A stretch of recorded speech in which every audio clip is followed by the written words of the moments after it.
Hi, this is Stephanie Miller from The Stephanie Miller Show. Please enjoy this exclusive clip from my show on Political Voices Network. I was going to wear my immunity cloak.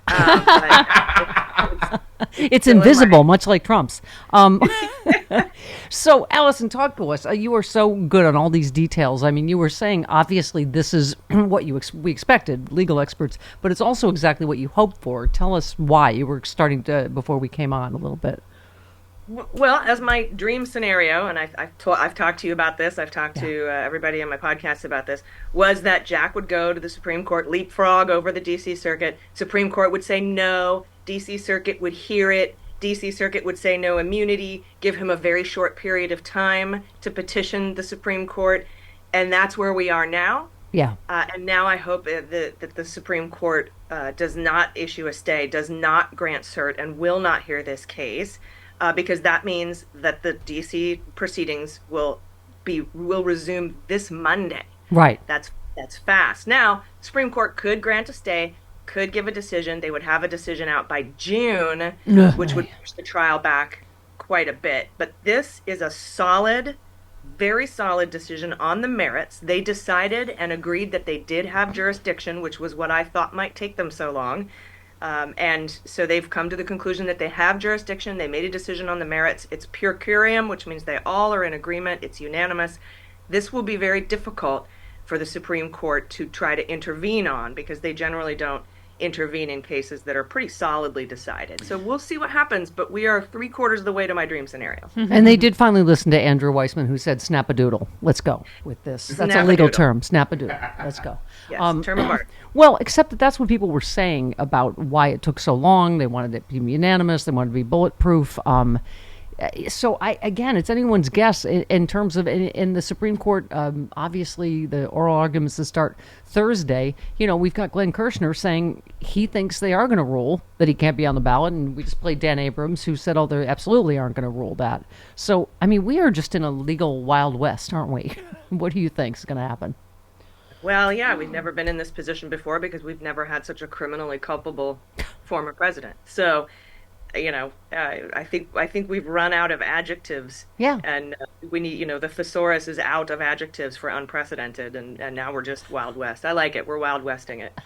Yeah, I mean, I've been saying that. I'm running out of words to describe this Republican Party and Trump. I mean, and we were talking about the ballot case. I mean, none of this makes any sense, right? I mean, as you pointed out, by the way, of course he said he was an officer of the court when he wanted the DOJ to defend him against E.J. Carroll. But, you know, now he's not an officer of the court. I mean, and I'm sorry, I don't know what the other... Oh, my other point was just about this whole, like, how the 14th Amendment reads, that you can run or be elected president, but you can't serve as president. So we're headed for a train wreck, it looks like to me. What do you think?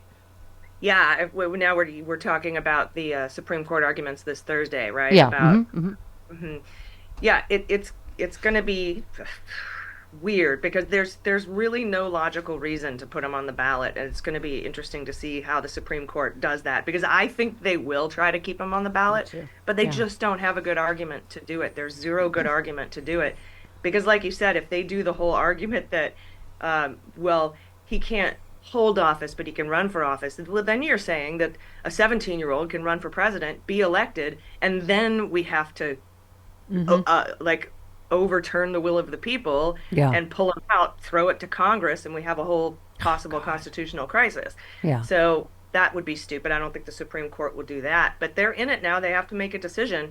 The only correct decision is to keep him off the ballot. So it'll be interesting to see how some of these, you know, howler monkeys decide to try to make that not happen.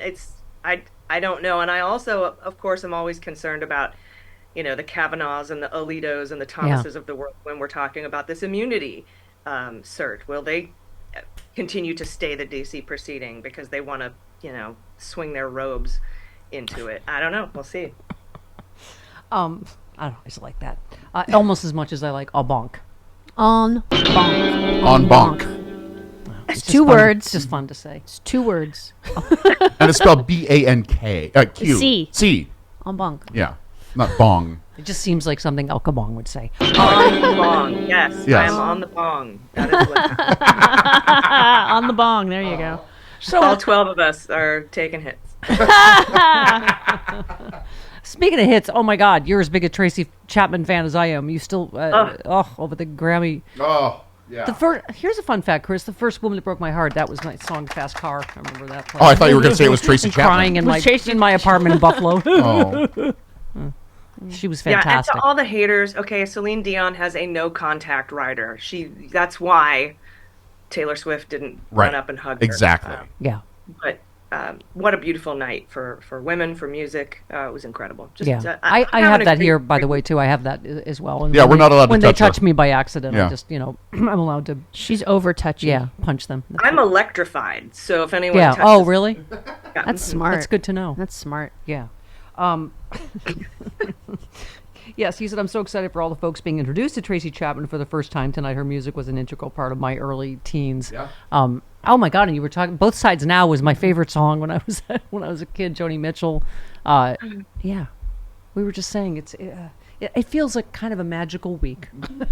Bad week for Donald. Yeah, Donald, is ketchup hit the fan yet? Have we? I'm checking. troughs? I'm checking. This is not a good week, bad week for him. It's a bad week for him. Yeah. And Well, he certainly convinced a good portion, if not all, of his super cult followers that presidents should have immunity, or every president, every former president would be indicted. I'm like, Right. well, we've got 4 living presidents. Let's go ask them if they're inundated with indictments. Yeah. I don't see that happening, but that's addressed in this Yes. decision too. yeah, so they I'm do rule excited. for immunity. We'll be like, go nuts, Dark Brandon. Exactly. I mean, how are they supposed to rule? I mean, Allison, I was so struck by having you today, not just the immunity ruling, but just back to your original podcast, Mueller, She Wrote. This whole border thing and Ukraine bill, David Frum said, Speaker Johnson does what Trump wants and Trump does what Putin wants. Mm-hmm. And here we are. I mean, as you know, Andrew Weissman, from his book, Paul Manafort, Trump's second campaign manager, met with a Putin ally to discuss a proposed deal that would have allowed Russia to annex a part of Ukraine. This was done with Trump's implicit approval. I mean, this is the biggest, dumbest, most obvious plot that you've been talking about from whenever. Mm-hmm. Yep. And I know, you're that person on Twitter said that, I carried water for Mueller, but if anyone had actually paid attention to his testimony, all roads lead to Putin with Donald Trump. And it keeps playing out over and over again. And here we are. So it's, we did have a couple of successful prosecutions come out of the Mueller investigation. But then, of course, we had a non-immune president pardon all those people. By the way, you point to some other, just a lot of, because we can use all the good news we can get, but you just said breaking court dismisses Republican lawsuit challenging New York law that expands mail-in voting opportunities. Elise Stefanik and the GOP lose again. Victory for the DCCC and voters in New York. I mean, first of all, can I say God bless Mark Elias? Yeah. But I mean, Where would we be without him? Right. Yeah. I shudder to think. Mm-hmm. And also, God bless E. Jean Carroll, because now we have changed the definition of rape in New York. Mm-hmm. Yeah. It used to be so narrow, much like the gentleman who perpetrated it. Mm-hmm. It used to be so narrow that it was only when a penis penetrated a vagina, and that left any LGBTQ plus person in there, or any, and because of E. Jean Carroll, her bravery, her willingness to stand up to this man, where no one else, except for like maybe Cassidy Hutchinson and a handful of other people, have been mainly brave women. enough. Women, yeah. We have now changed the definition of rape in New York, and so I New said York that from day one. I cannot imagine anybody being penetrated with anything against their will would not consider it rape. I mean, it's insane. Yeah, and it's not a real flex that no one can tell the difference between your finger and your penis. Thank you. I knew that you would. I just was about to bring that. See, you complete me. I say it here. You think it here. I say. What? I say it here. You. Yeah. Okay. How many times have I said that on the show? Right. She couldn't tell the difference. Yes. Hang on a second.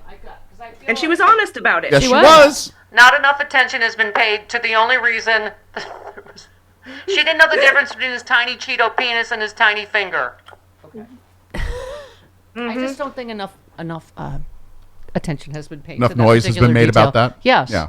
Yes, that she didn't know if it was his tiny deformed Cheeto penis or his tiny short Bulgarian finger. Right, and it's the crunchy Cheeto, not the puffy Cheeto. Oh god, Yeah. the one that's all deformed. Like, oh, deflated, God. deflated, wrinkly one, not Right, the exactly. puffy smooth one. Right. Yeah.